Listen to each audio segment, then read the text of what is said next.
Oh, good morning, everybody. Welcome back to another exciting episode of Jedi Academy, the Q&A show, where we answer all your Star Wars Galaxy Heroes questions. I'm Ranger J 1999 from the RC crew and Team Instinct, and we are glad to have everybody here. Of course, joining us on this epic journey is some part of the RC crew, collecting your questions as best you can, and I'll be watching as well. So you got two of us doing double duty, but Finn keeps not paying for his internet bill, so we'll see if he's able to keep up. But he is monitoring chat. He was trolling that we do know that the new Star Wars movie is out there. So don't put any spoilers in there, because if you do, he's immediately going to delete your message, and then he's going to kick you. So, be respectful to other people. I like spoilers, but I am not everybody else, and most people have not seen the movie, so be respectful for that. But welcome to the show. Also, we've got from the RC crew, Sir Loki, the lightsaber builder extraordinaire. What's going on, Sir Loki? Hey, good morning, everybody. Good morning, Ranger. I know. I'm doing well. Yeah, it's early for I'm you. waking up at 7 a.m. Oh my God. But I'm good, man. I feel refreshed. I'm good. I'm ready to talk. Good. And then also joining us is I lost track of what the hell I'm doing. Mike, all the way across the pond. Mike is here. Mike Hunt, what's going on, buddy? Good afternoon. Yeah, I'm in a happy place. I've got my coffee. I've been to the deli. I've eaten far too much. Yeah, I'm content. Okay, very good. So everybody's in a nice mellow mood so far. Let's see if this continues with the trend of Darth Bella. Guten Tag, Darth Bella. Guten Tag, Ranger. Hello all. Good afternoon. My apprentice is very, very, very happy this morning. Oh, that's hilarious. All right, so yeah. Darth Bella's ready to rock and I've roll. done my grocery shopping, and it's started heavily snowing outside now. So I'm happy to be inside and do Jedi Academy. Okay, good. So you got your grocery shopping done already. So now that it's snowing, you don't need to worry, because you've got all the supplies you need in the house. Yes. Okay, that's good. I just have to go to... I don't think about it. And then last but not least, my brother from another mother from TI, Mr. Warrior presents. And what's going on, buddy? What's happening? What's up? Okay, so that's all the introductions. The way this works, if you're new to the show, this is a Q&A show. You put your answers in the chat, and myself or Dr. Finn Medicine Woman will scoop them up. I'm hoping that Finn is on it. He's having internet issues. But send your questions in.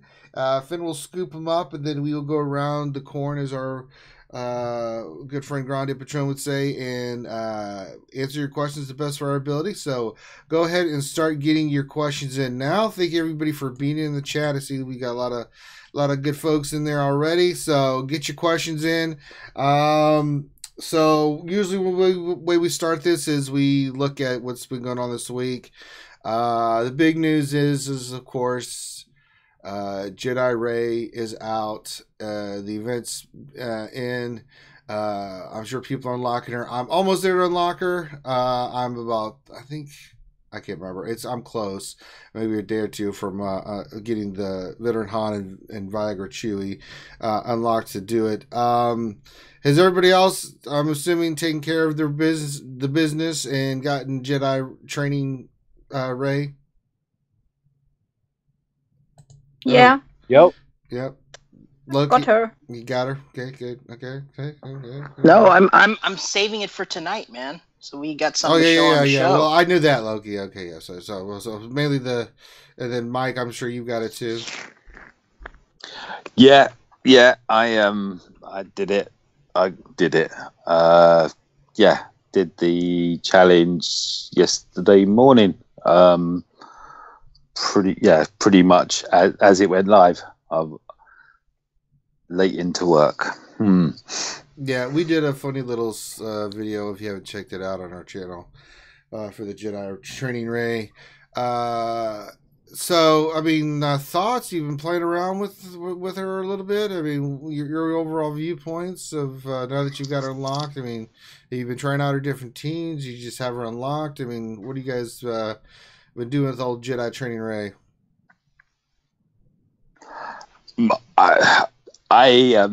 It was our works due last night, so I literally all I've done is unlocked her, leveled her up, put some gear on, stuck some mods. That's where I've got. I'm gonna run a Galactic War tonight, try her out there, and watch everybody else's footage. Mm-hmm. Anybody else on old Jedi training, Ray? Listen, Warrior, yes, we know you. We know who you is. Yeah, I have a video coming out in a couple hours on a pretty fun team. Pretty much everybody on my shard, my leaderboard, has fought it and either has lost or has lost and then remodded and then beat it, but they had to remod significantly. And the few people that have remodded still can't beat it, so it's a really good defensible team. Obviously, any team's beatable, and mods make the difference. It seems like, when somebody has 30 plus speed, they can beat it, but when they have the same amount of speed as my tunes, they just absolutely can't. And so if you can put 100 plus speed on all the characters, it's pretty good. So yeah, running her with BB-8, that wasn't a surprise. Everyone knew that. But R2-D2 is the other tune that is kind of a go-to because of the exposed potential he has. She all but assures that he crits, and then he does his AoE damage where he crits and puts up potentially 5 exposes because he has a 70% chance each time he crits on each character. So then he puts expose, and I think people forget how good expose is in arena because nobody can run an exposed team in arena. Rogue One teams are kind of antiquated nowadays, and so is a resistance traditional team. So people forget how fast you shoot through a team in arena with expose, but you really don't even need damage dealers on your team because expose is the damage dealer. So R2-D2 and BB-8 become damage dealers. Plus, underneath Ray, they have more crit chance and crit damage. My BB-8 and my R2-D2 both are doing between like 8 to 18,000 on their basics, and they go a lot. And so, that's a lot of damage. Yeah, it's a lot of damage. Often. Constantly. A lot. You'll have to watch. Said a lot, Jenny. Yeah. Yes. The video, but I fought a team as well with a similar setup as you said, Warrior, and I lost. It was I didn't see actually it was the new Ray in there, so it took me by surprise. And BB-8 and R2, and they were so fast. So I have to try another time with a different team, I guess. And then of course she has a Jedi mind tricks that she can do that does build an offense down, and it debuffs the opponent. It actually takes away all their buffs, including foresight, and then applies all of those debuffs. So she's really good about getting rid of like a tank's taunt, and not only reducing the taunt, but reducing them to dazed and ability blocked, and all sorts of crazy stuff with her mind tricks. And so she works really well with Old Ben. And then I ran it with only one tank, with just Old Ben or just General Kenobi. I could be beat pretty easily by everybody. Actually, very easily with the Threxis or the Titans type teams. With the CLS and all the basic General Kenobi, Han Solo, Thrawn, blah blah blah. The team R2-D2, a team everybody's been running. The number one team on the meta for the last like 5 months. Everybody runs that pretty much on my leaderboard, and they all could beat it real easily. But the moment I put in 2 tanks, people started getting stuck and started really having trouble with the 2 taunts. And so Old Ben and General Kenobi, and with General Kenobi, he's providing that critical hit immunity. So for most of the teams that are out there, they're really relying on their Han Solo to chew through a team. And with Han Solo, he's only not doing much damage when he's hitting, because R2-D2, BB-8, Ray, Old Ben, and General Kenobi all have at minimum 65,000 health and protection to 105,000 health and protection, so they're all really, really tanky. And they also have, all of them have an armor rate over 33%, so they're already compressing a third of the damage that's hit to them. So it's a very tanky team. It's very, very thick. You got a lot of health and protection. You've got a lot of armor that's going to compress the amount of damage you're doing. And with General Kenobi's crit hit immunity going up, you basically have to, even if you have Han Solo, which everyone's running, it's now a detriment because they're hitting with Han Solo, which causes BB-8 to get more turn meter, which causes him to go first. And it speeds my team up, of course, with Rey gets sped up as well. And so General Kenobi then taunts, and all of a sudden you have to fracture General Kenobi, and your plans of fracturing Rey are out the window. And that's kind of everyone's goal, is fracturing Rey. So plans have to change, mods have to change. I know it's a beatable team. I know everybody can beat it. I know a guy, like I said, that has about 30 speed faster on all of his characters. When he was using the same speed, 80 to 100 speed on all his characters, he couldn't beat it.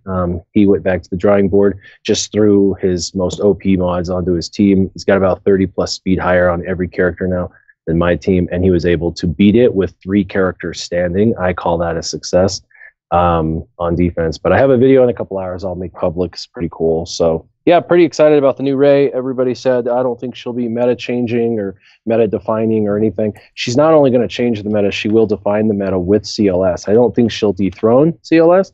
I think that people with really, really, really fast mods will probably still run what they run. So if you've got a CLS Thrawn, R2D2, General Kenobi type, combination already, you're probably, if you're the superior mod guy on your leaderboard, you're probably going to continue to run that. That would be Loki. Yeah, but for everybody else, who maybe doesn't have as good of mods, they'll be able to build teams like this and be able to have an alternate team to go to. All right.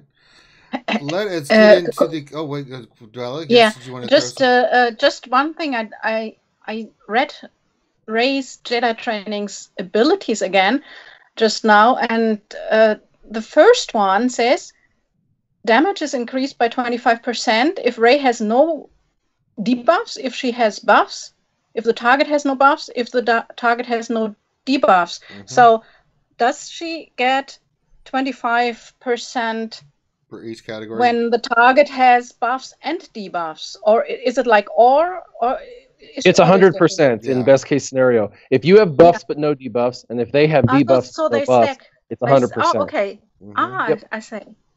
Which is why she's hitting for like 22 to 26,000, because normally she hits for like 5 to 7,000. But because of the way she's built, she inevitably always has buffs, and they inevitably, who you're going against, has a number of debuffs. That makes sense now. Thank you. All right.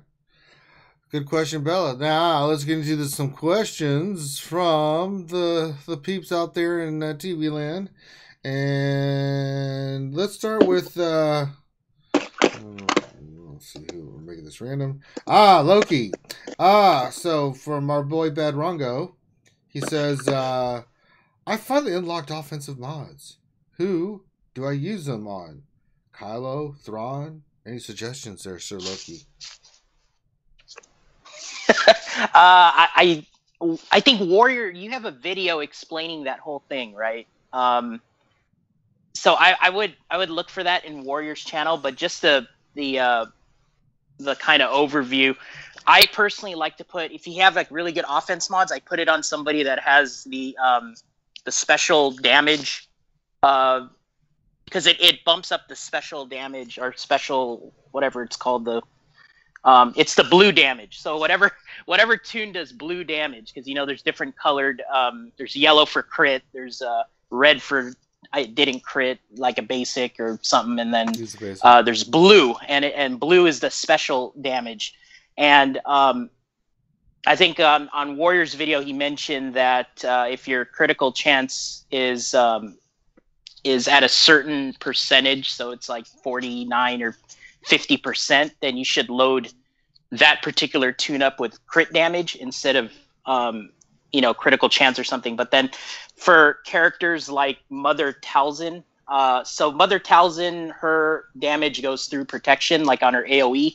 So if you load her up with offense, like flat offense or offense mods, then she will be able to penetrate the protection and then actually take out more health with her AoE, because it does special damage. It does blue damage. So Palpatine might be a good candidate for that, but it's anybody that you don't want to crit, and the purpose of that is so if you're fighting like a GK Xeris or something where you don't want to proc the crit immunity or the healing of the Zeta ability on Barris, then you want to cut through their health and protection with the special damage that doesn't crit. It's the blue damage. So that would be my recommendation. So you got to look for those types of characters that have like high physical damage or special damage, but their crit's like really low, and they would benefit from the offense mods. All right, next question from our boy Mortal Wamprat. This is for Bella. And he wants to know, Miss Bella, what is the ideal lineup to run with Reaper under Executrix? Ideal lineup for Reaper? Mm-hmm. Yeah, I mean, you have a Empire capital ship, so it's good to use other Empire ships as well. Mm-hmm. So you've got the TIE fighter, you've got Darth Vader's ship, and I nevertheless would put in Biggs, so we have got 4 there. You could try another one, the Gauntlet, or you take the First Order TIE fighter, which is not Empire, but still it's good in that combination. It's it can target lock and deals a lot of damage. All right. Let's see. Let's see. Next question. Well, I think we already answered this in our kind of opening dialogue. Kilo Seraptor 1982 said, "What's going to be the new meta Ray Arena team?" I think you kind of covered that already, Warrior. So if you haven't been listening, then you don't. Just go back. Let's see here.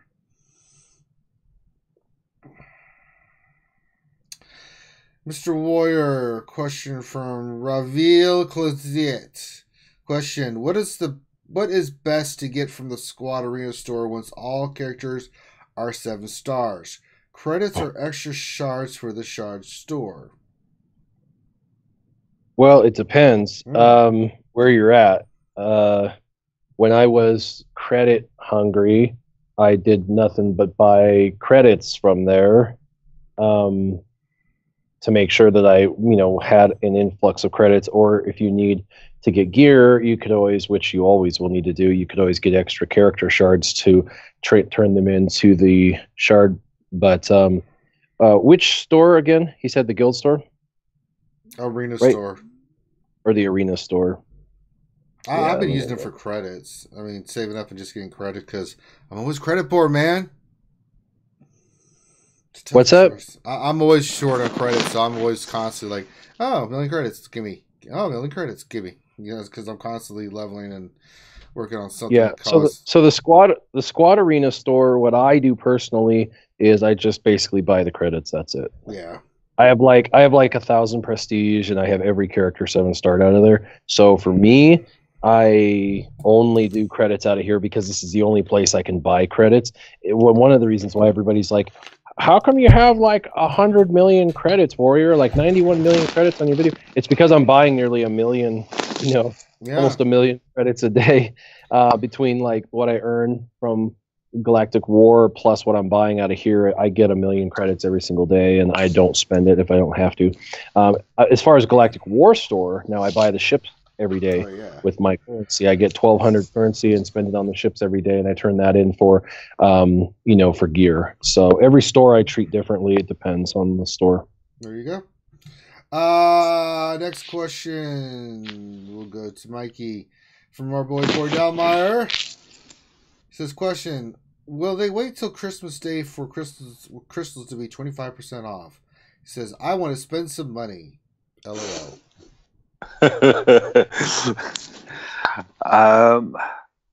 I hadn't heard that there's a crystal sale coming up. It'd be very nice if there was. It'll probably be 5-minute time slot, get it, limited offer, blah blah blah. Yeah.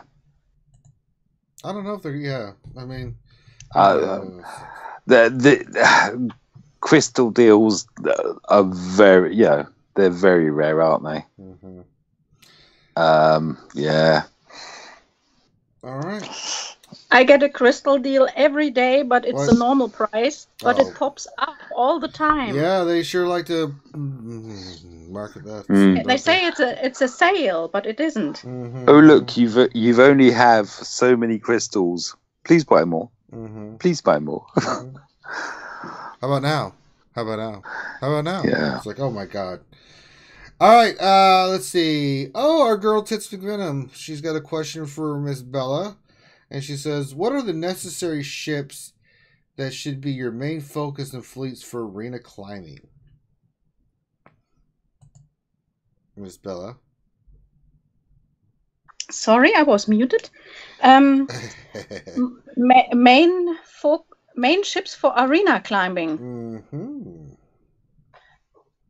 Yeah, well, you can use, of course, any capital ship, even though at the moment I run Chimera, and lots of people change to Chimera. Some still run Tarkin, and I've seen a few Maces, but mostly it's now Empire capital ships.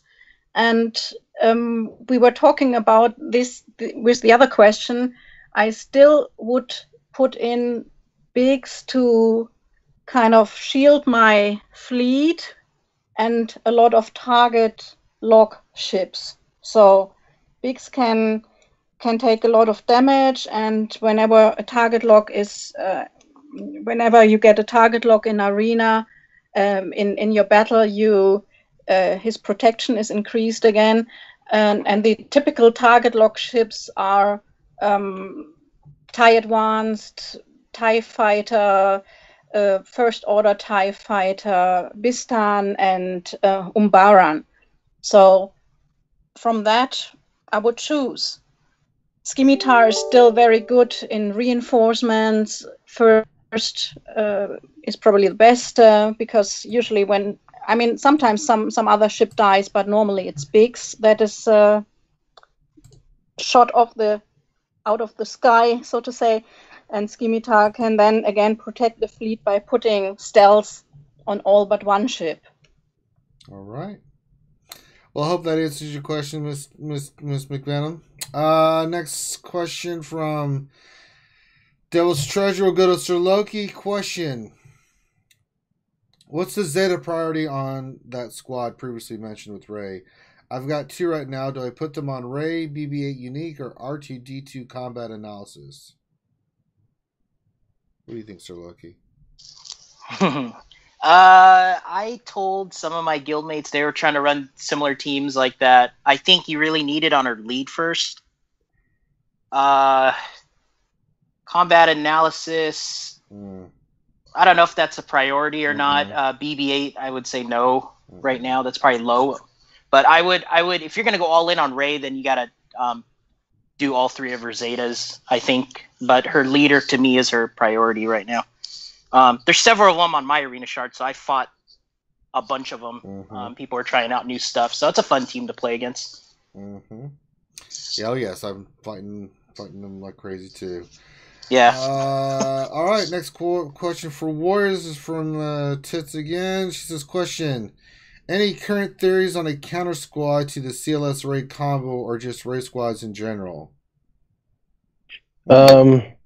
So general combination. I don't know about CLS and Rey, if that's even a good squad. I know there's some video out there from Mobile Gamer and Arnold T101 that are really I agree touting with you. and raving those, and it's not defensible. It's not. I equally have as good a mods as anybody on my leaderboard, and I fall, because everybody wants to play with it. I fall with that team with the double tank in the background. I don't fall. So, it's one of those things.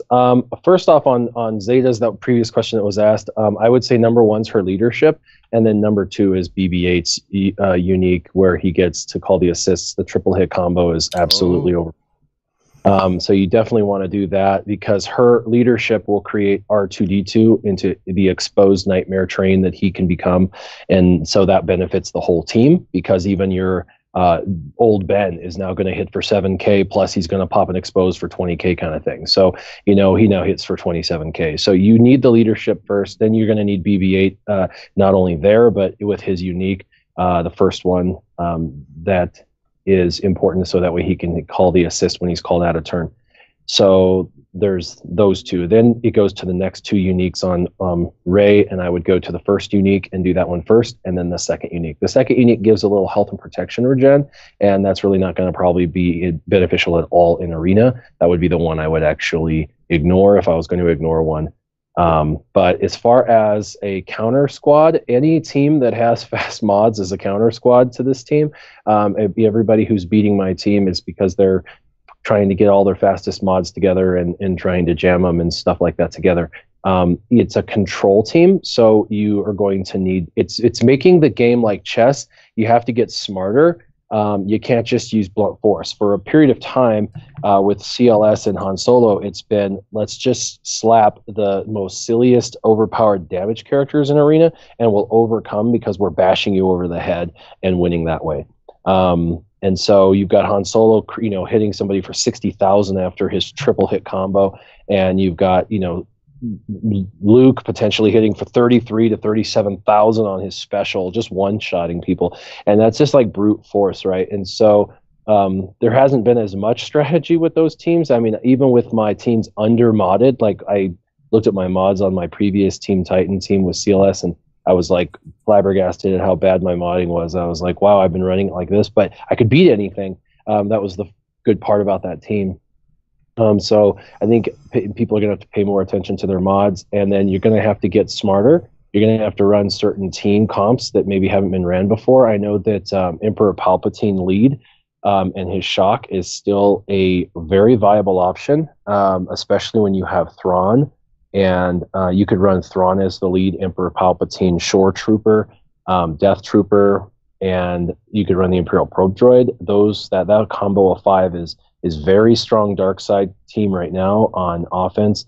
But even the CLS teams that are still out there, the Team Titan teams, they're all General Barriss or Barriss, those teams should be able to win. It's just a matter of strategizing properly and figuring out how to overcome. If you're facing a Rey that only has one tank, you're going to beat it pretty easily on defense. You're going to be able to beat it. I've had a number of people that got Rey and triple Z'd her, and I fought her with my old team first just to see how she was on defense, and I was flabbergasted by how sucky everything was, and I was pretty upset. Once I got a chance to actually put a couple tanks behind her, and then watch video from everybody on my leaderboard smashing their heads against my team successfully, I thought, okay, so she needs protected. How do you do that? And you got to have a couple of tanks. And the reason for that is Thrawn and CLS both eliminate a tank, basically. Thrawn fractures one, and CLS buff immunities the other. So, and everyone's running CLS and Thrawn, basically. So you've got to be able to overcome. You've got to have 2 tanks to nullify their 2 tank nullifiers. Otherwise, they nullify your tank, and then they have a buff immunity or a fracture for one of your other characters that's a damage dealer. And if it's Rey they choose, you're just SOL. So you've got to really protect Rey and BB-8. And then, of course, like I said, mods make the difference. All right. Let's see. Next question for Mikey. It's from our good friend member Tauntauns, and the question is, what do you think are 2 really good teams for dark side territory battles? I was thinking of making a trooper team. Do you think Veers is worth the Zeta? Yes. Oh, I agree. Yeah, I did. I Zeted Veers only a few weeks ago, and yeah, that squad is great.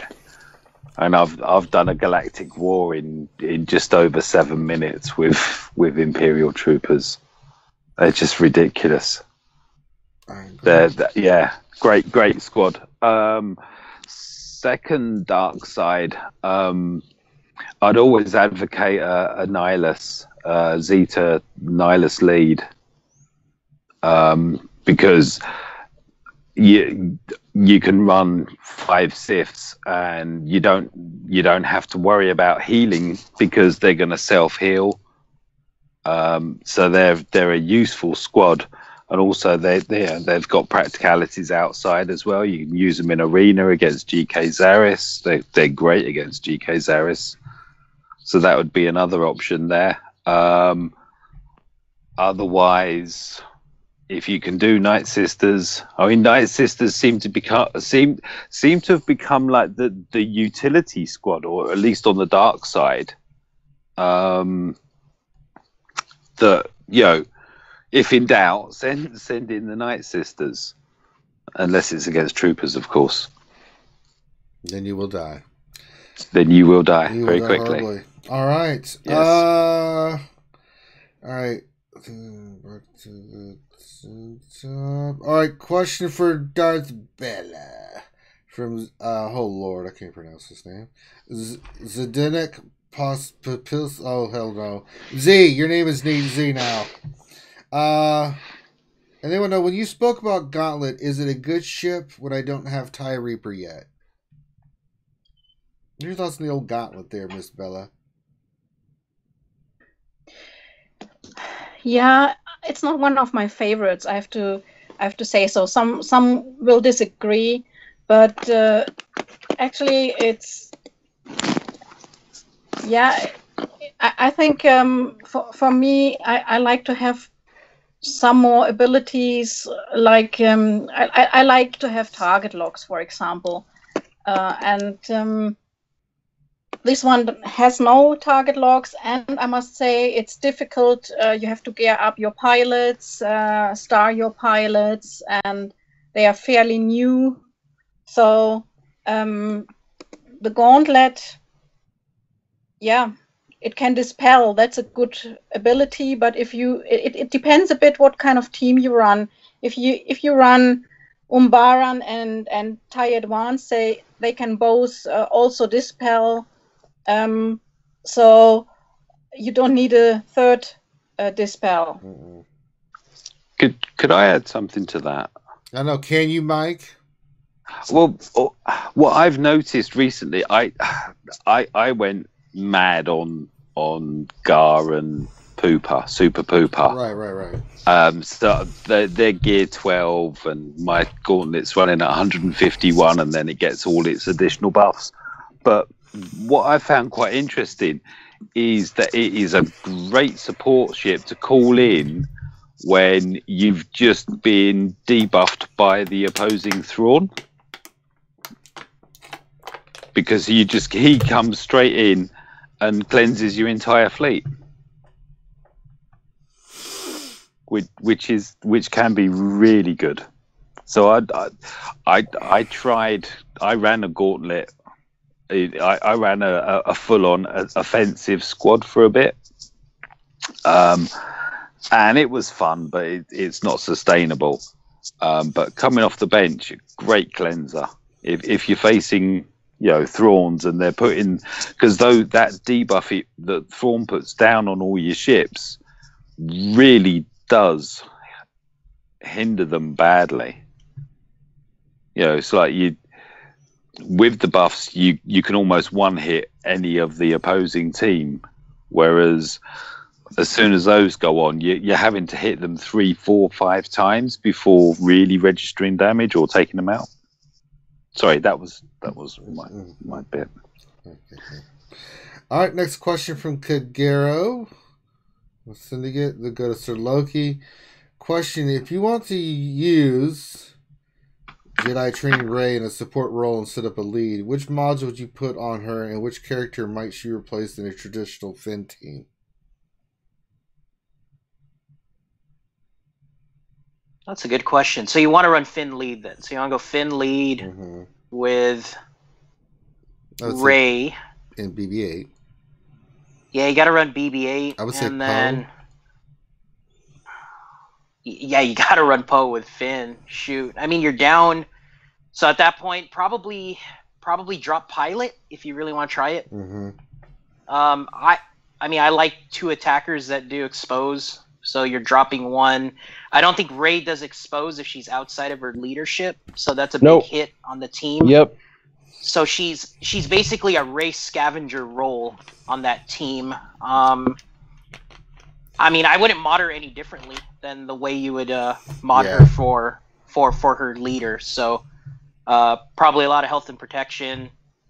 You could probably throw a crit damage triangle on it. I don't know if you want to run a crit damage set if she's outside of the leader, but if she doesn't hit potency, if she doesn't hit expose outside of her leader, then you probably don't even need potency.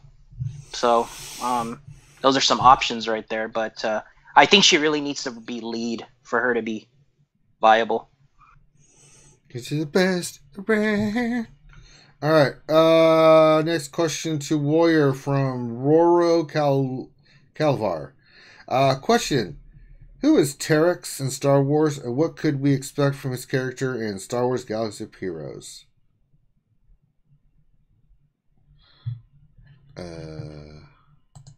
Terex? Why does that name sound familiar? I can answer it. All right, go ahead, Lucky. I'll give. No, it's just he's in the comic book. He's in the Poe comic book. That's who he is. So he's like a hater on Poe. He's like Poe's like. He's another pilot and commander or whatever you want to call him. He's on the he's always bashing Poe. So if he's gonna come to the game, it's kind of weird because he only has like. Okay. I don't know. He'll hit a few appearances, which is kind of weird. Doesn't register, and I was like, wait a minute. I know that. Oh, I know. When I saw that Terex, it's like, why you bring a character like that? Like, I mean, I don't know. It doesn't make any sense to me, but whatever. All right, so I'll give the next question here to Warrior from Delor Dragos. Question. Should I stop farming the veterans until the next time the raid journey comes back? Currently, I have 120 left for Han and 180 left for the Wookiee. Did we lose Warrior? All right, I'm back. Was that me or was that you guys? No, I think that was you, buddy. Sorry. Ask me the question again. It just started beeping at me, and then I had to reset everything. That's okay. The question is, this is from Delor Dragos, and he says, should I stop farming the veterans until the next time the raid journey comes back? I'm currently left. I have 120 left for Han and 184 left for the Wookiee. You've got approximately 4 to 6 months before she comes back. So if you're confident you're not going to get her this time, then yeah, you could put both of them on the back burner and start focusing on the characters you need for Thrawn or CLS or someone who you know is going to come. BB-8, Art 2, the Emperor, do not forget me. Yeah, I hate to tell you, buddy. See, was there 6 days left, 5 days left for the event? You would have to farm like, I don't know. What are you at right now, Ranger? just to give him a little insight. What are you at right now? I am you're at 70, I think, for each character, roughly around there.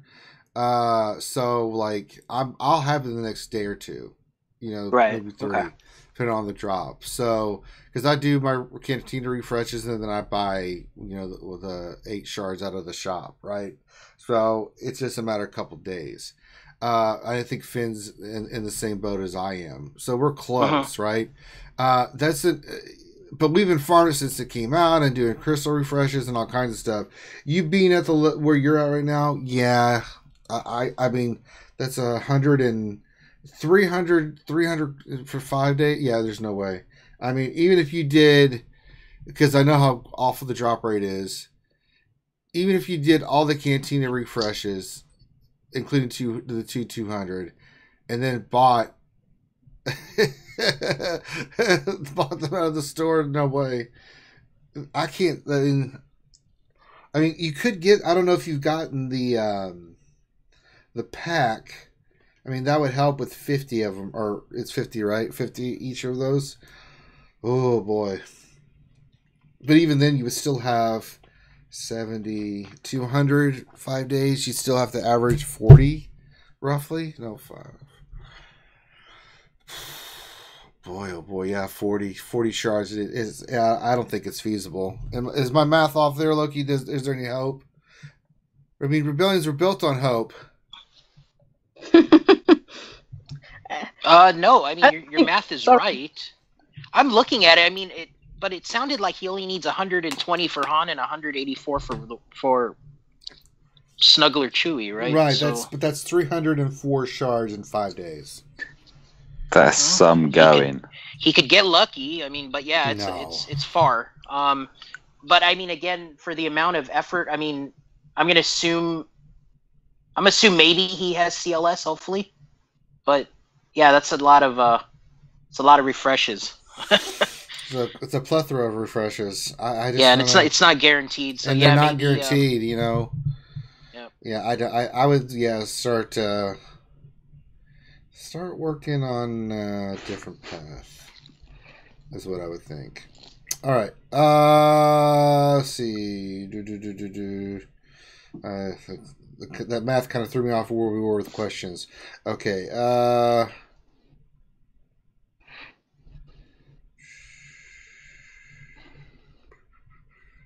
right. Mortal Womper has a question. Who got the last question? Was it Warrior? God damn it. I'm all over the map, guys. I apologize. Okay, so I think the next question goes to the top. So this goes back to Bella. So this is from Mortal Womper, Miss Bella, and the question is: I've been fracturing BB-8 when up against raid teams to slow Illuminated Destiny. Is this the best way to go? I don't know if it's the best way, but it's definitely some way to go, because if he reaches his what's his ultimate called again? Top of my head, I can't. Illuminated Destiny. Yeah, Illuminated Destiny. Illuminated Destiny. I mean, it's really difficult if you haven't didn't take down a few tunes before that. If they all have lots of buffs, then it's difficult to win. So, especially if it's a very fast team, you have to try to get him down. Yeah, I don't know. I think when you're, it depends on the team comp. It depends on who you're facing. You may not even have that option. So I mean, you do want to kind of control BB-8. On the other hand, it depends on who you're facing. So it's hard to say if the first thing you want to do, if you're even you can get to that point to fracturing BB-8. I mean, he's a character to fracture, but if they are running 2 tanks, they're just gonna pop their tanky goodness, and now you can't do anything. I mean, he's not going, but then you're dealing with the 2 tanks. And it's like, I think it's situational.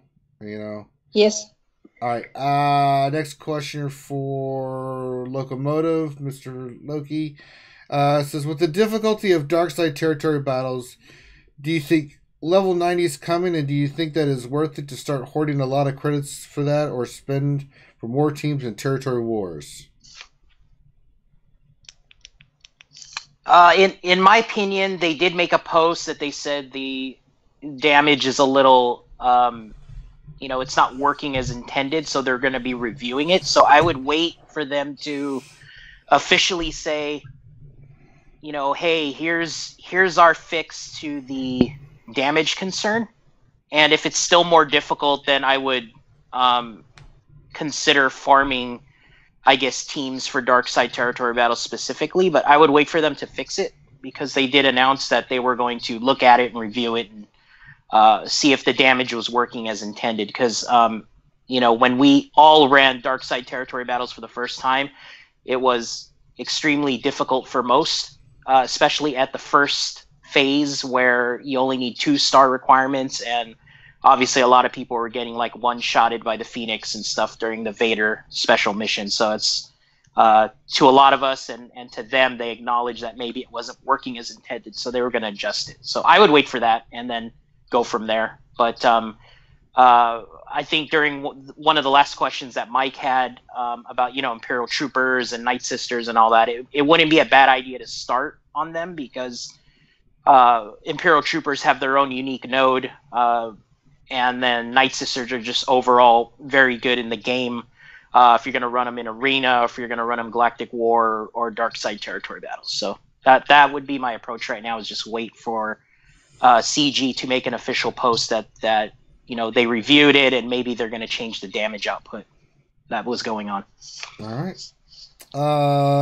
Next question for War. This is from Ray Sidepiece.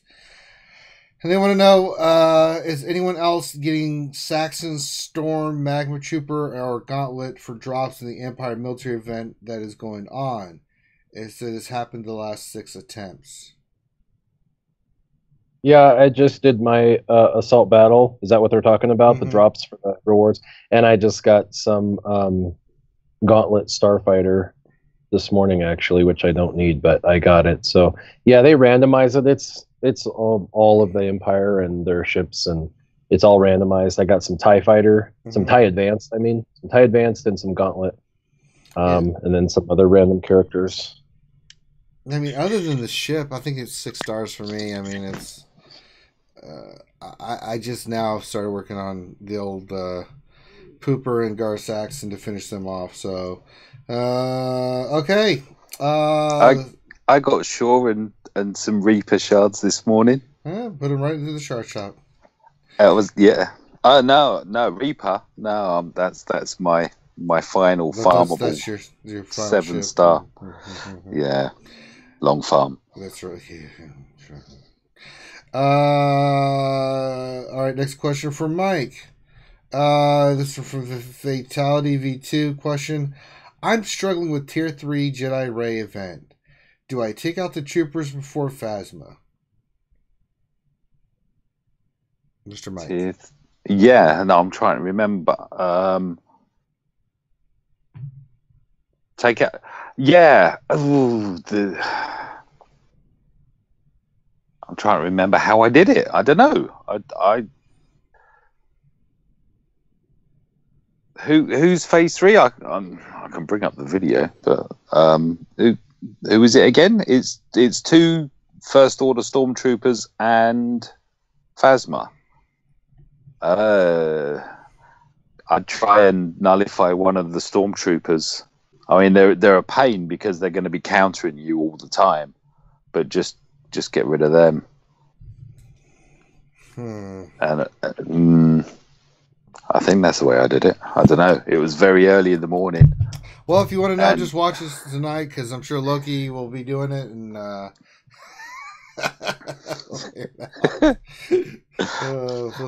just want to let you know, Grande's mad at me because I didn't unlock Rey for our territory battle, so our territory war. Did you tell him? So I took a hit for the team, man. So we can. So did you tell Grande to know his role and shut his hole? I don't know. Hey, wasn't the territory war already in place? We were already locked in. Right. You couldn't have used Rey anyway. Really? Yeah. I thought there was a sliver. No, Grande's on crack. Tell Grande. Oh, okay. Yeah. Grande. Well, he normally is. So, yeah. But, I mean, he's been sniffing too much of the of that sauce he puts on his tacos on there. Maybe the guards were having fun and told him the wrong date. He's been sniffing too much of the home insulation during his building, or what? Doing. Yeah. My God. Or is he licking too many stamps at the moment, or envelopes? There's a lot of different ways we can go with that. All right. Question from DB. This is going to the top. Back to Bella. And question for the new Rey BB-8 meta. Do I Zeta BB-8 assist or leader first? I have R2 double Zeta'd already.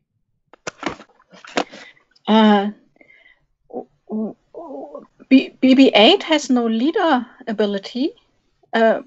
So he has 2 uniques which you can Zeta. I think he meant to say, do I Zeta BB-8 assist or raise leader first? Okay. Yeah, that makes more sense. Yeah, I was saying, wait a minute, let me read through this again. Don't worry, it's how you said it made more sense. I think that's what he wants to know. Mm-hmm. And yeah, I mean, I'm not 100% sure if you have got if you build Rey up right away. Let me check on Rey's leader for just now. Inspirational presence. Yeah. If I think I would if I would run Rey as a leader, I would go for her. You gotta do it, yeah. You gotta And get that leader. her leader Zeta, and the other one can be the second. But because you see, the one BB-8 is an assist, and this one is for all allies, and it gives you turn meter and a lot of good stuff. The leader ability of Rey, critical damage, critical chance, and expose, of course. And not known, and that leader ability is that it has foot massages for Ranger whenever he wants from Rey. All right, let's see. Next question from Cobra. This will be going to. Let's kind of for everybody. Let's start with Warrior. Cobra's wants to know what are the best team comps for defense and territory wars. We'll start with Warrior. Kind of work our way around the corn, as famously quoted from Grande Patron. So, best defensive teams for territory wars? Yeah. Sorry, you know why I'm laughing, because I don't want to get into it. Well, a couple of things on that. First, I can't give out our absolute best defensive teams because it's I'd probably be booted. But the second is to be God's honest truth. I don't really know what the absolute best teams are. I rarely ever get to play territory wars. Normally, we go against a team, they sandbag, our team clears their board in 30 minutes, and that's over. And when I go in, there's nothing to be played. So they're going purely for the tie, and it's frustrating. Yeah. When I play, or when I learn, it's because I'm playing and I'm learning, hey, what team was hard for me to beat and what team was easier for me to beat. I'll go off of speculation and what I've seen some of the high teams put in, but basically, Night Sisters, I've put a video out on that. The Night Sister team with Asajj lead is a really good defensive squad. The CLS meta is a good defensive squad. GK Barris squad is a really good squad.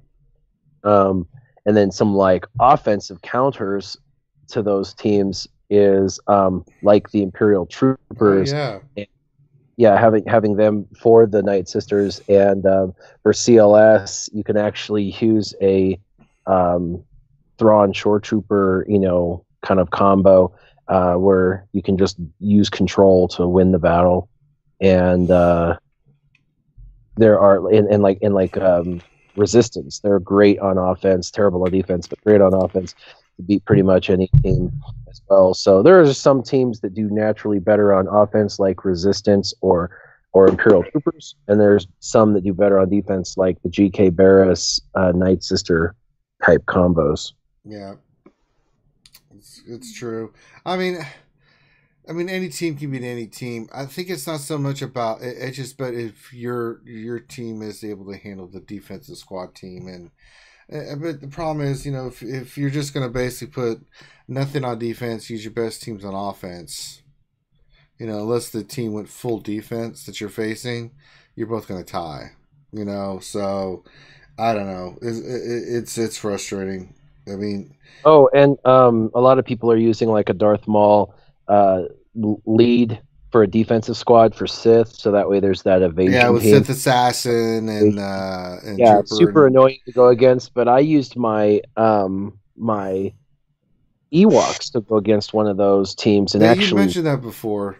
Yeah, which was crazy because I don't even have Omegas on any of my. And Finn just had a happy moment. Yeah, I'm sure. God. Anybody else that's kind of around the corner? Anything anybody else wants to add? Or there's the expensive one, the 7-star Zetaed unmasked Kylo First Order squad, because they get buffs, don't they, for being a defensive unit? Yeah, that's a great team. Actually, I forgot because I don't have a good First Order squad. Yeah, that is such a pain to fight. I mean, you've got to throw a decent squad at it, really. I mean, what I've found interesting, of course, is everyone will have. Well, sorry, that's a generalization, but we'll all have like our A squad, but you can only use it once. So it's the theory crafting and finding what works with everything else. It's like, how do you use your Geonosians and actually be effective against current meta or meta changing, squads. It's how do you use the 100 characters that you never use and actually get a result out of it. All right, let's move on to the next question. This goes straight to you, Mike. This is from Ted Danson. Hey, we got some cheers, people. Yeah. Making your way in the world. Okay, sorry.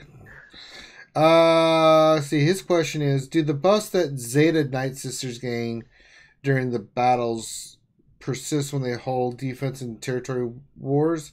If they win on defense, will the next person face them have a harder squad to battle?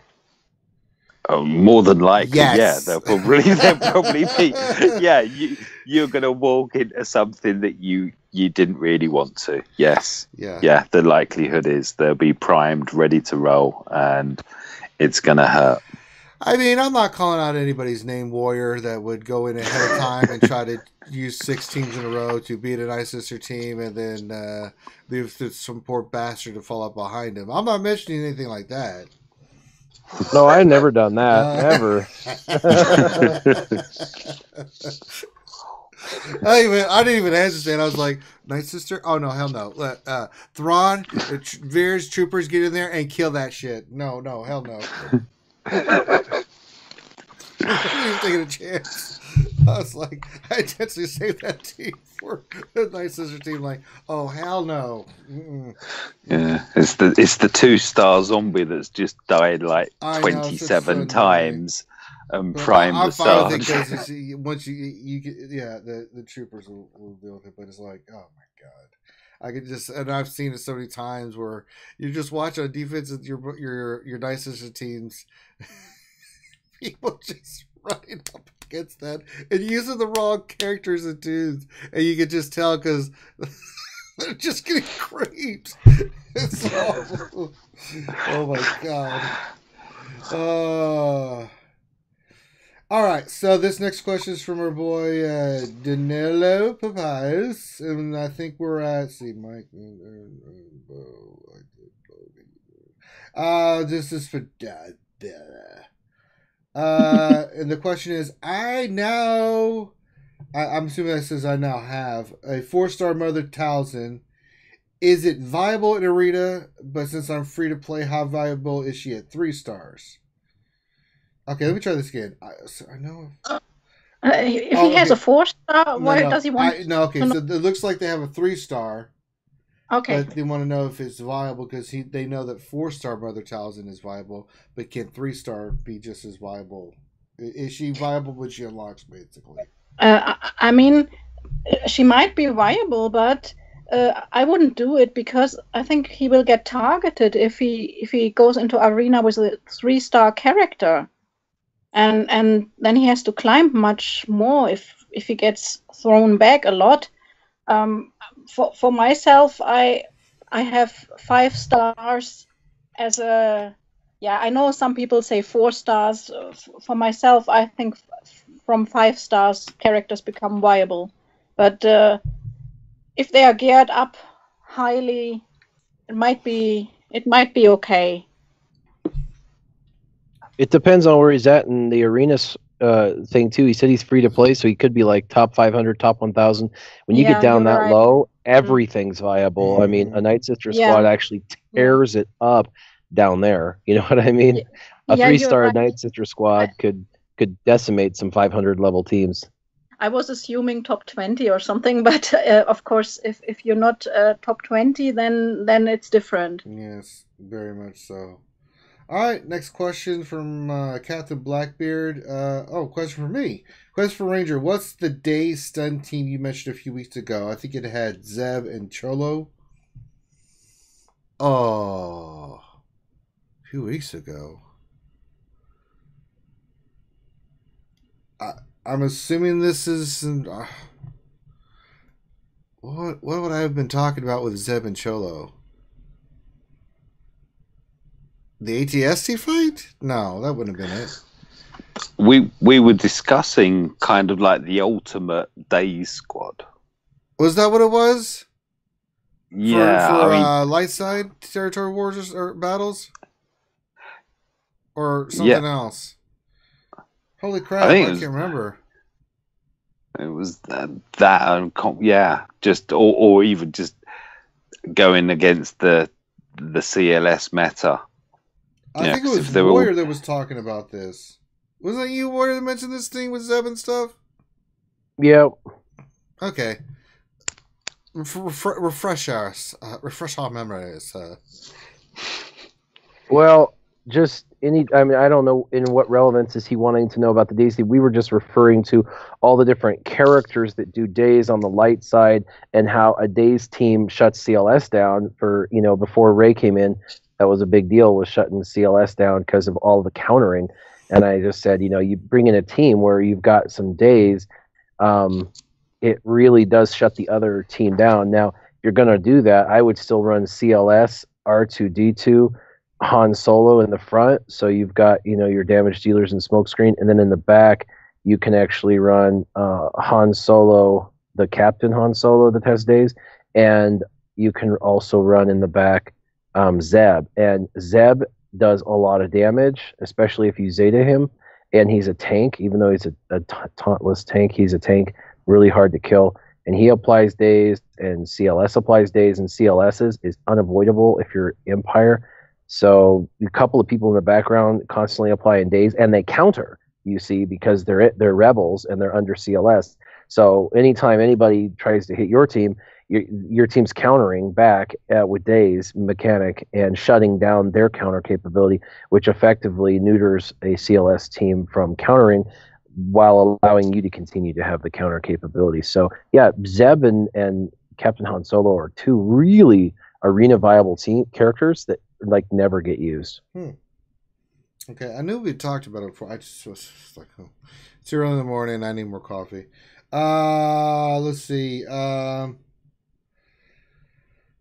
Who's up next? Loki, you're up next. This is, and we'll throw this out to everybody, but this is from Timmy Ratio. Is Rey Jedi training worth the investment? Do you think she'll have a long time use in the game and top 10 arena, or will it be a fad right now with her being new? What do we think for the long term for potty training Rey, as Grandi would call her? If they continue releasing Resistance tunes, then yeah, I can see her coming in and out of the meta probably. Hopefully. I hope she's not a fad. I mean, she's a key character in the universe now, especially after the new movie. So, and we're assuming that this one character is her final form, right? She might be Grandmaster Rey in Episode 9. We don't know. So that's another. It's not fad. I've seen her. No. I mean this character, right? They could have 3 Reys in the game. I'm just teasing you. That's the problem. Overweight. The next version will be overweight. What Rey? When's the next movie coming out? Was it 2 years? So what 3 is years? it? It's 3 years, right? 2 years. 3 years. Yeah, we got 2 years before we didn't even know anything about. So I mean, the longest meta I think we've ever had in this game. Maybe it's CLS now, but I mean Rex was meta for a long time, and then he dropped out and then came back on, right? So he was kind of that kind of character, and then now he's dropped off again. So it really depends on the Resistance characters that they're going to be coming out with in the future. So is she worth the investment? I would say yeah. I mean, she's a legendary or a journey character, right? So and she's pretty much, I mean, she's free to play friendly, granted, if you were playing the game for a long time, because then that means you've already accumulated the First Order team. We barely got the veterans going on free to play now, so they are farmable somewhat, but I wouldn't quickly farm her, not like CLS, because CLS now is already proven, right? He's going to be around for a while. In my opinion, the reason why CLS is also good is because he has another 20 or 30 rebels to surround him, right? Whereas Rey only has 6 other characters to surround her right now. So if you can do it and it's, painless, or, it doesn't hurt your wallet too much, then yeah, I would go for it now.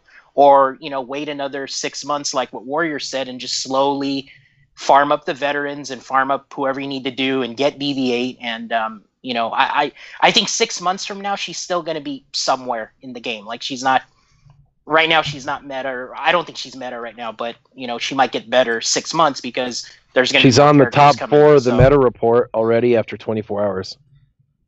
I just think because everybody wants to use her. Yeah, I mean, I think that's her, the right? movie also. But she's The a gift. She's a gift from the devs, right? She's not a Mother Talzin where you got to pay for her right away. So that's why Mother Talzin's not really there yet. But time will tell, though. I mean, don't tell Grande that. It's still early. I mean, time will tell. But yeah, if you can get her and it's somewhat painless to farm and get her, then get her, and try her out. All right. Let's see. Next question. This is for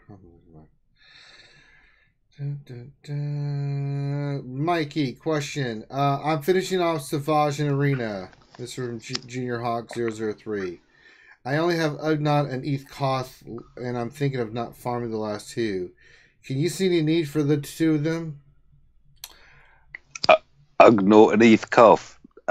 There's no use for those characters. However, I think I know they you're gonna go. You just no, they're.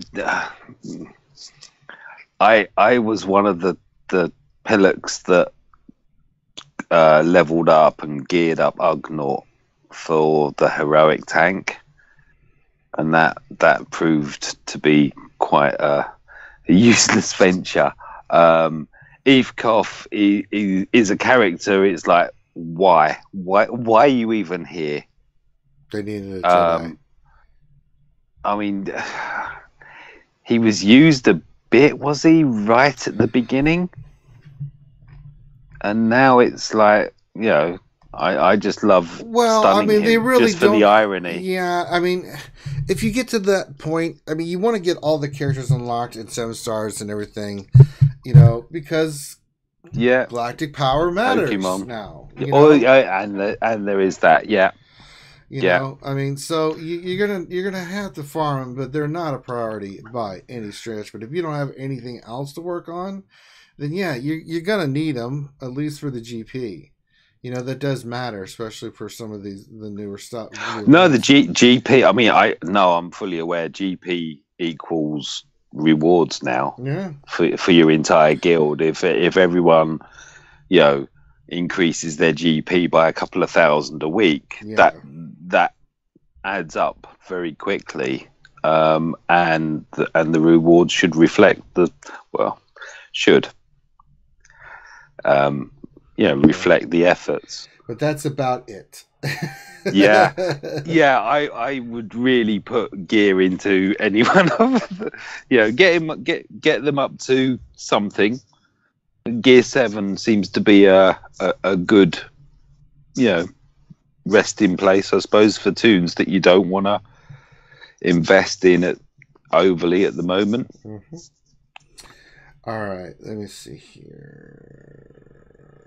Next question. I keep losing my goddamn place. Next question, I think it was Warrior. Okay, so Warrior, then Bella. We'll go with Warrior next. Question from Mortal Wildprint. Question: Can Shore Trooper sub in for Stormtrooper? Can Shore Trooper sub in for Stormtrooper in a Phase 4 Imperial Troopers team? Yep. Oh yeah, there you go. Oh Lord. Let me see here. Next question for Darth Bella. This is from Dan R. And he says, question: do you think if rewards for territory wars weren't socialistic, it would keep it fresher for individual guilds and improve excitement and effort level? No matter the effort or performance, everyone gets the same. No incentive to put in extra effort. So what do you? Oh my God, that's the wrong perspective. we all have to give our best in territory wars. That's right, Bellis. Preach it, sister.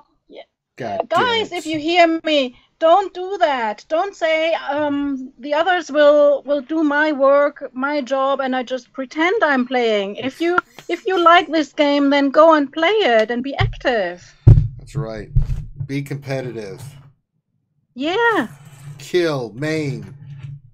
I hear what they're saying, and what they're saying is that you could have people that sandbag on your own team because they know that they're going to get whatever you get, no matter how much or how little they work. But I guess my challenge to that thought process is you're in a guild, you're in a team, and you all have to give your all, and the leadership can see actively who's giving their all and who's not. If someone's sandbagging and they're not putting out defense on territory wars, and they're not putting out offense, and they're not earning banners, and they see they're consistently on the bottom of the banners, then you boot them. Those are not team players, and they're not helping you win. And because they're dragging the team down, you cut them. Just like any team, like a baseball team or soccer team or whatever, if there's someone that's not participating in the way that they need to be participating, then you cut their butt. You cut them. Boom, gone. Now I'll get someone else that's active. And so, and you can see this now. That's where the warrior. Yeah. Yes, exactly. And so it's a team thing. I mean, you want to succeed as a team, right? When someone goes out on the field as a football team or as a soccer team or whatever, you don't go out there and go, well, I get paid $10 million because everybody else gets paid $10 million. We're all rich, and I'm just going to let them win the game. No, your heart's in it because you're a team. And if you've got people like that are like, I'm in a team I shouldn't be in, and I'm just going to let them earn me my rewards, it shouldn't last long. Those teams should recognize those individuals and hack them off the team because those are not team players.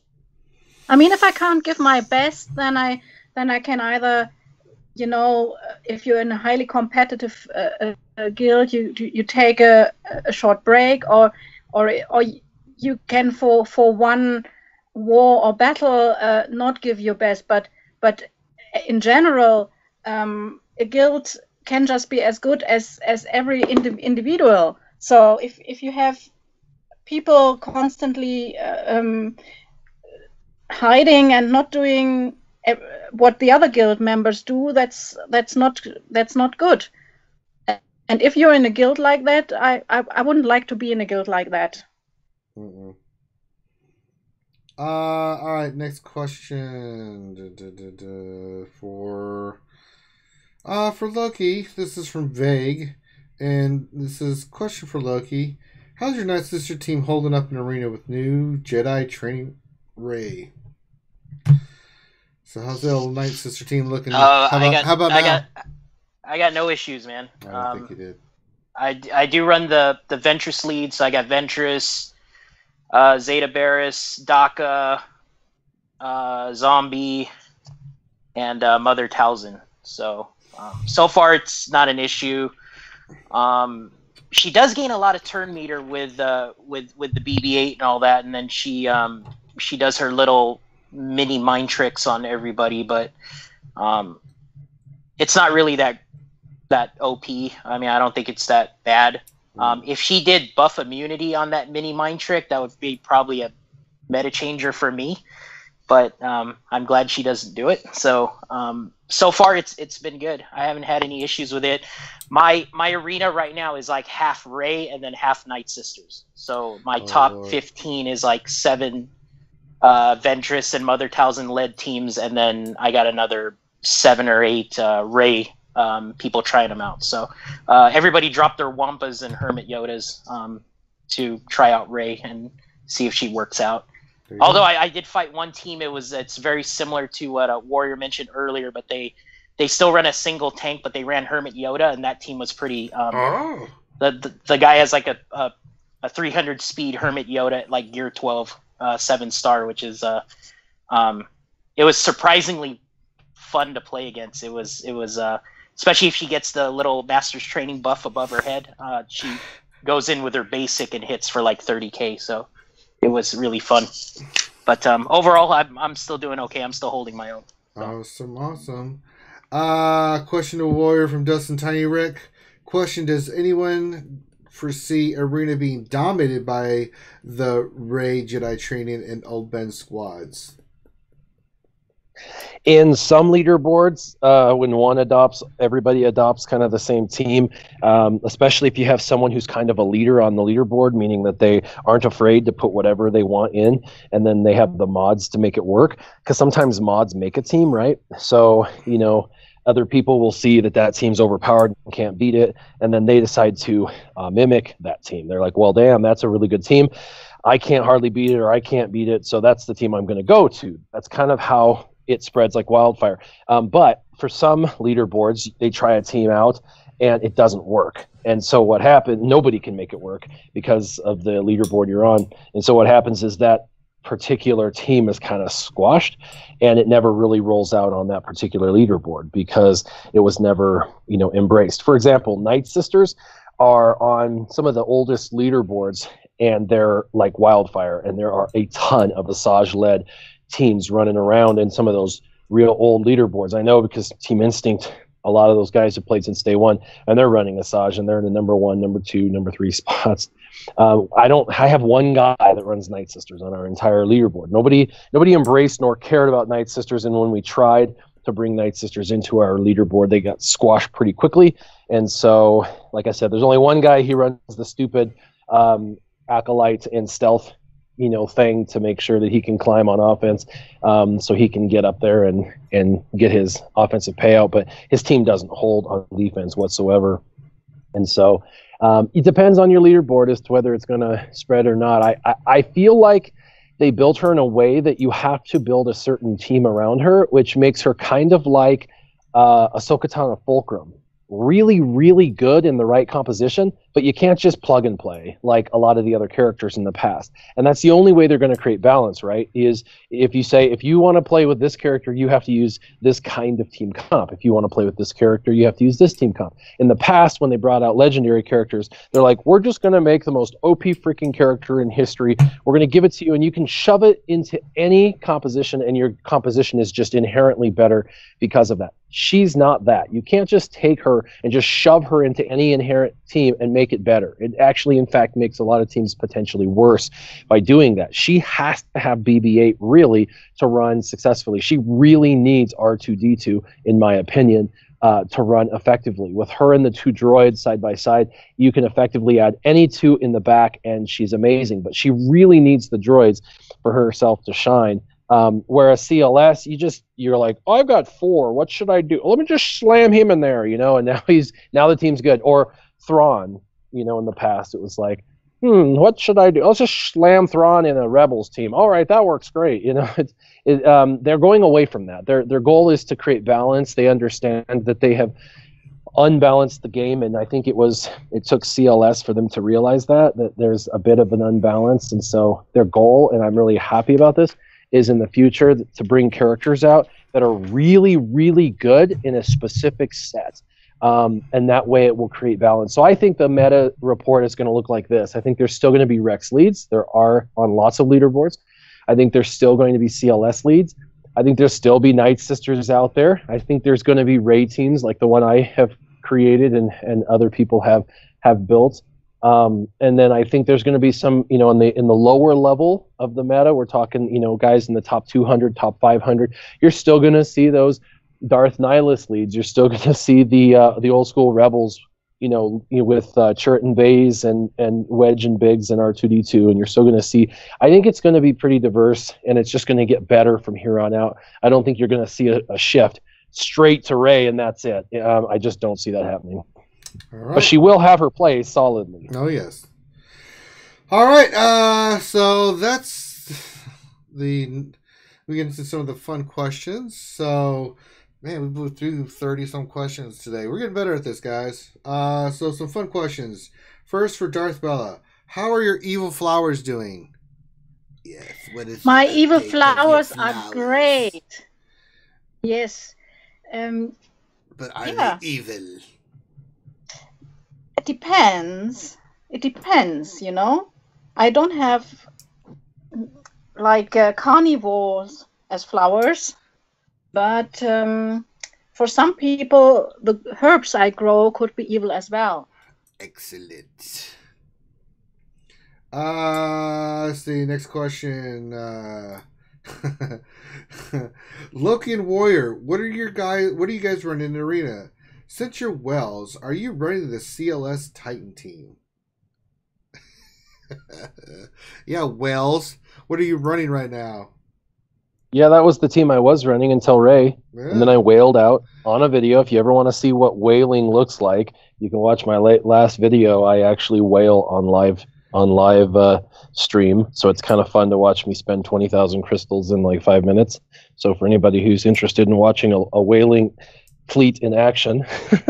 What a whale no, I don't run Titan anymore because I've ran Titan for 5 months and I'm tired of it and I want to run something new and fresh, and that's going to be the Ray team that I'm running now. Very good. Next question. Red Tiger Pearl says, with this being a Star Wars game, shouldn't spoilers be allowed anywhere 24 hours after a movie releases in the US? Any fan would do what it takes to see it within 24-hour windows. Well, that Red Tiger Pearl, that's the most ridiculous thing I've ever heard, because, I don't know, people have, what's this thing called? Life. Yes, you, me, and some of the true fans will make time and everything, but some people, you know, kids and other things, they just can't get to see it right off the bat. You know, they own businesses, they have to do work. Sometimes work is like, we need you that day. So it's the way it works out. So we give people a few days. You know, next week by this time, though, you know, spoilers will be fine, because, you know, if you haven't seen it by then, well, then I'm sorry. You're in a Star Wars chat. But the first couple of days, you know, totally reasonable to not see any spoilers. People probably have their tickets. The only tickets they could get was to maybe today's showing or Sunday's showing. Yeah, this is the opening weekend, for goodness sake. I mean, yeah, so we got to give them the opening weekend. Yeah. Spoiler free. You know, I mean, honestly, it's just a matter of when they can get there and how they get there. I mean, we're not all like Sir Loki, who gets 20,000 free crystals and can see the movie 3 weeks ahead of its release. So, you know, minus that, you know, outlier, you know, the real world is real. Let's see here. Harry Tasker, did Mike enjoy the last territory war? Yeah, I did. Going back to what we were saying earlier, I ran my A squads and then had fun. I mentioned Geonosians earlier. Using Geonosian Soldier, is it? So long since I've actually used him. And Sunfac, and I think it was they'd already lost two of the 5, but they were still like A team players or toons, and taking them out was fun. But yes. I'm assuming that he was in our opposing guild. All right. Next question. Comb Cobra says, am I the only one who hates territory wars? Not just hates, but loathes it. Or am I alone? Now let's go around the corner. Territory wars. Love it, hate it, loathe it. Anybody have any opinions on this? I'm liking it. I'm enjoying it. It's taking me a while to warm up to it, but I mean, it's okay. I mean, the problem is just like, you know, Warrior mentioned, you know, everybody's just gonna go on offense and just it's gonna be a tie, and there's just nothing to face when you go on your offense against their team. It's boring. You don't even get to do battles. It's like, okay. So I don't know. I'm kind of. It's okay. I mean, there's been some fun moments, but then for the most part, it's like, no, it's been kind of. Well, yeah. I mean, your fun moments are kind of when you're going with your A teams and you're battering something, and you know, or maybe it's a close match, and the rest of it is how do I get Cup and a few other kind of, you know, Eth, Koth and Ugnaught to actually be effective. Yeah, that's all presupposing that you actually have a team you're fighting that actually put defensive squads out. Right. Because Ugnaught at Gear 1 can beat some of the teams that we're going against when they're sandbagging on defense. So Right. for me personally, Territory Wars is stupid. Until it's fixed, it's just absolutely stupid because especially on the high end, and you have to, I'm speaking from my perspective, of course, not everybody else's, mine. I'm at the highest end, and there's only about 5 guilds that are over 150 million GP. So who we're going against is very limited, and I want to play. I want to fight. I want to learn. I want to see which one of my teams did well on defense. I want to see which one of my teams I can do on offense. I want to theory craft different offensive squads that are unique and crazy, and I want to be able to make videos for the community and showcase that. And Mike just said it, the fun is in the attacking. Setting defense is stupid. Who cares? Set your defense. So, set the best defense you can, or set whatever defense. But like the fun comes on day 3 when you actually get to go do battles. That's the whole point. Why do people do arena? Why is arena #1 most popular part of the game? Battles. Why is territory battles sort of fun at times? Because it's a challenge in the battles. With Territory Wars, the way it's set up now, I don't even get to battle. I've got to do like 2 battles in 3 Territory Wars for the entire thing. Like that sucks. I don't enjoy it at all when I go in and find out. You don't like facing 30,000 galactic power teams, Warrior? I don't understand what you mean. Yeah, I want to be like Mike. I want to be able to play. I want to be able to go in and pick a really cool, unique squad and fight and try to win and go against hard teams. Like that sounds fun, but I haven't got to experience that really. So for me, because it's, in my opinion, broken, it's not fun at all. Once they have the tie mechanism fixed and people are actually incentivized to drop some real defense, it will slow our roll, and I'll be able to go in an hour afterwards and still have some teams to face, and I'll be able to actually start theory crafting and having fun. It currently means nothing to me because it's like they put a piece in the game that says, oh, you're not going to do any battles, you're just going to get some rewards. Right. And some people might like that. But for me, I'm with you, man. Trust me. I want to talk battles. Is it true that people have put it in 2 female toons and Coruscant Underworld Police for a subtle play on a certain Mike, video? Female toons can be very good. No, it was the number of female things and the fact that you could say rather than female maybe girls and 2 girls 1 cup. Just say it, man. Jesus. Yeah. Oh my God. Yeah. I've never seen that. Didn't hear it until this very second, and I think that is an all-time dirty low in this game. That's terrible. I have heard mention of it. I was just wondering whether anyone had faced 2 girls and 1 cup. No, because we get a bunch of like no defense, they go all on offense, and we actually put defense and strategy and teams and stuff, and it's like, aw, it's like, why should we bother?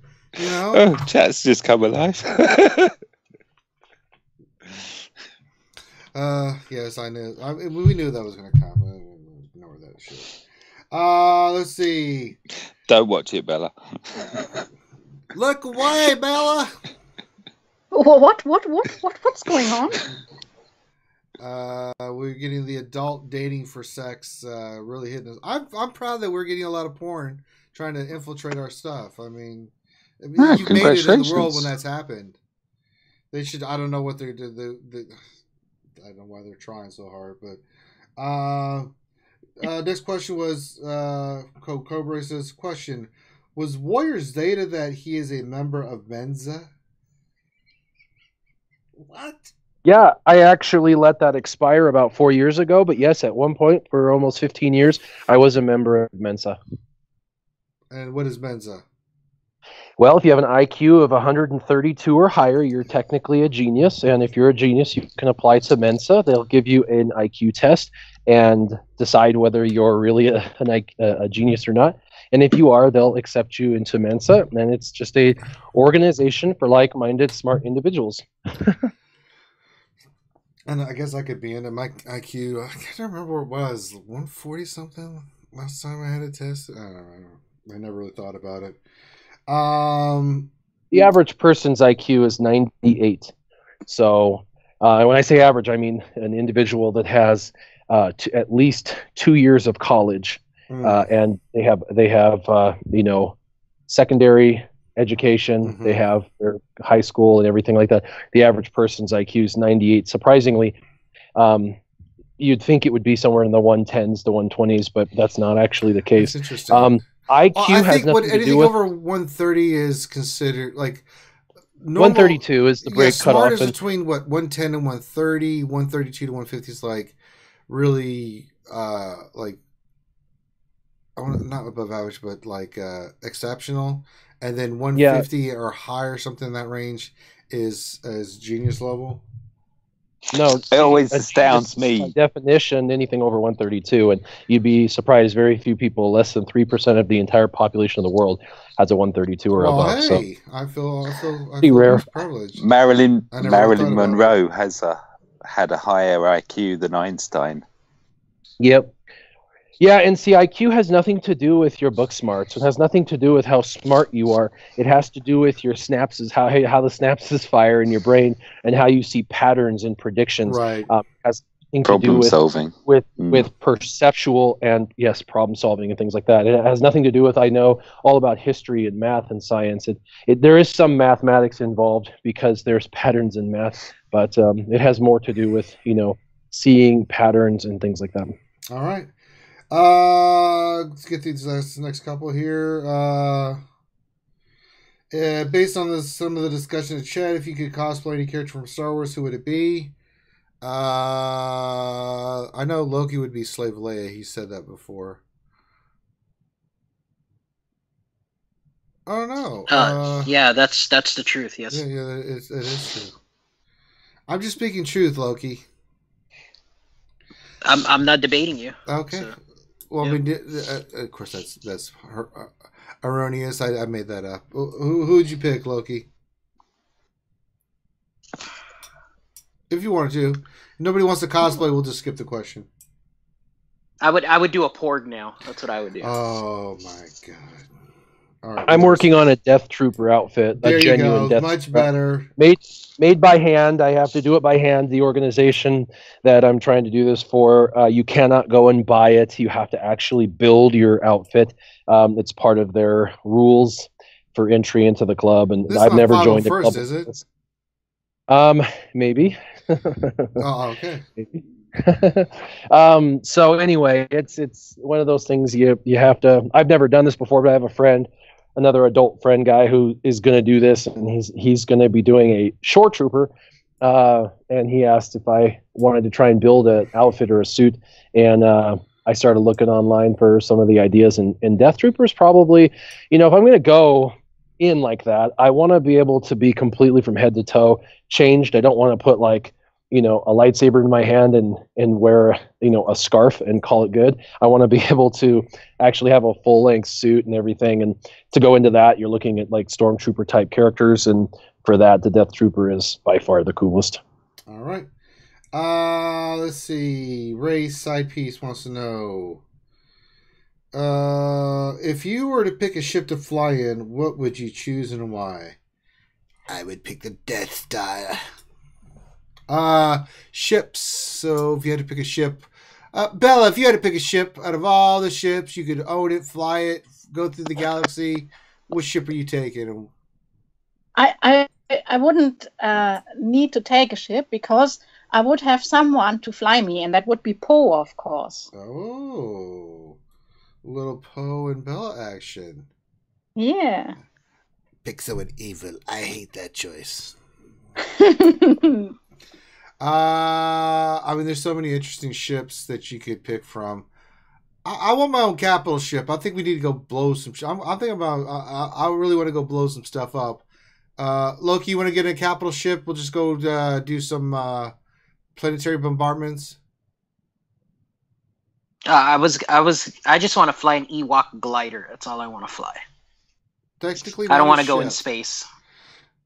It is their ship, man. It's made out of wood and trees and leaves and stuff. Okay, I'm not asking you any more questions. It doesn't fly. It just falls graciously. Yeah.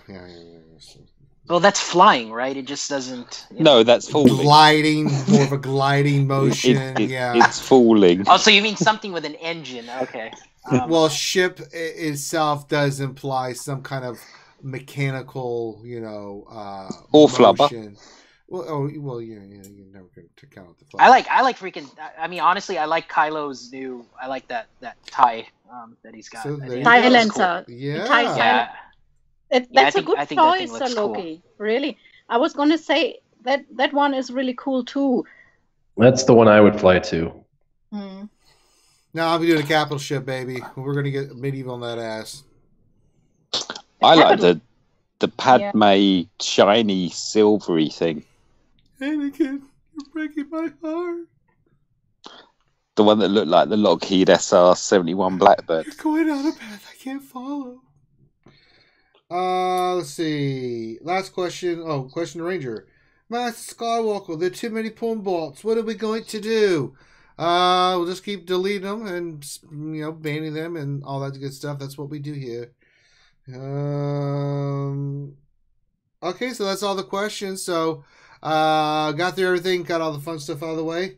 That being said, let everybody pimp their stuff, and we'll start with Mr. Wyatt, Alicia Anger. Where can people find So you can find me on Warrior Presents on YouTube, or you can find me at Warriors Roster Reviews. I have 2 channels, one for the roster reviews specific and one for everything else. I have a video coming out in a couple hours you guys will probably enjoy with Rey as the lead. It's one of the better defensible teams I have found with her. I wouldn't say it's the absolute best defensive team, but it's one of them. And you can find me there and also on Twitter at Warrior Present. Outstanding. Mikey, where can people find you at? You can find me at mike.hunt.swgoh. I've had a really fun week. We did 45 stars on Lightside Territory Battle, and I've got the Phase 6. Obviously, we didn't know. Well, I didn't know at the time that we'd done it, but then I've got a Galactic War, but I go through and collect all the achievements and everything on there. I've 2 major achievements. I 7-starred the Millennium Falcon, and I also did Kylo Shuttle, and I've been running it in my fleet. I did a 5th and ships with it, and I've stuck with it, and I'm having a lot of fun there. Cool. And just Territory Awesome. Wars. That's right. Check out his channel. Support his stuff. God damn it. Darth Bella, my apprentice. Pimp your stuff. Yes, I got a channel as well called Darth Bella. Mm-hmm. You find the link just below the video. And I've been busy, as we all have been, with all the territory wars, territory battles, and Rey event, and cinema, new movie. It's exciting. It's an exciting week for a Star Wars fan. It is. It very much is. I actually, when I went to cinema, I faced a Jedi Luke and Ayla and a male Hera in the audience, right? I'm not talking. Correct. Of course I did. Right away. Want pictures of They had better seats as well, so I needed to do that. So if you want a good evil channel, just go visit Darth Bella's channel. And lots of evil. I think that's everything. Of course, the guys that couldn't be on here, they better start showing up. I don't know about you guys. With Turbo, Smithy, and Remon, you guys get your butt over here. I'm going to start getting some other guests. But you can check out those guys. They've got their own channels linked below, especially the Alliance with Remon.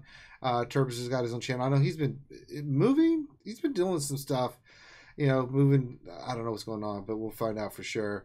That being said, thank you everybody in the chat for being here. Of course, if you're watching, this is on Reality Skewed Gamers. We got a lot of fun stuff out there right now. We've been doing some fun videos. We've done some newer player videos.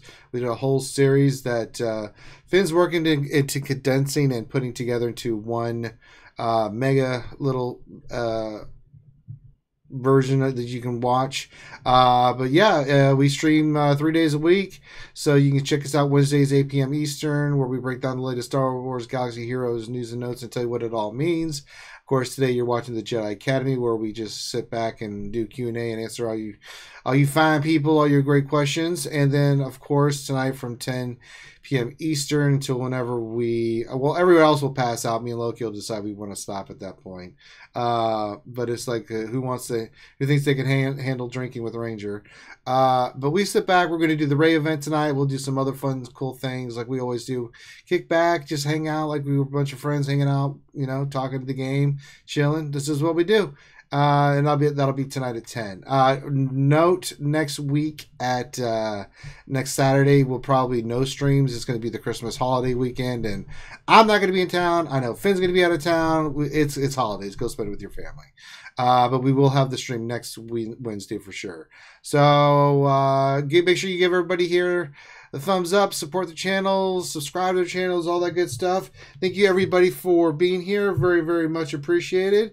So on behalf of myself and the great guests we had today and the RSG crew, everybody be safe. Enjoy the rest of your weekend, and we'll see you tonight. And if not, see you later.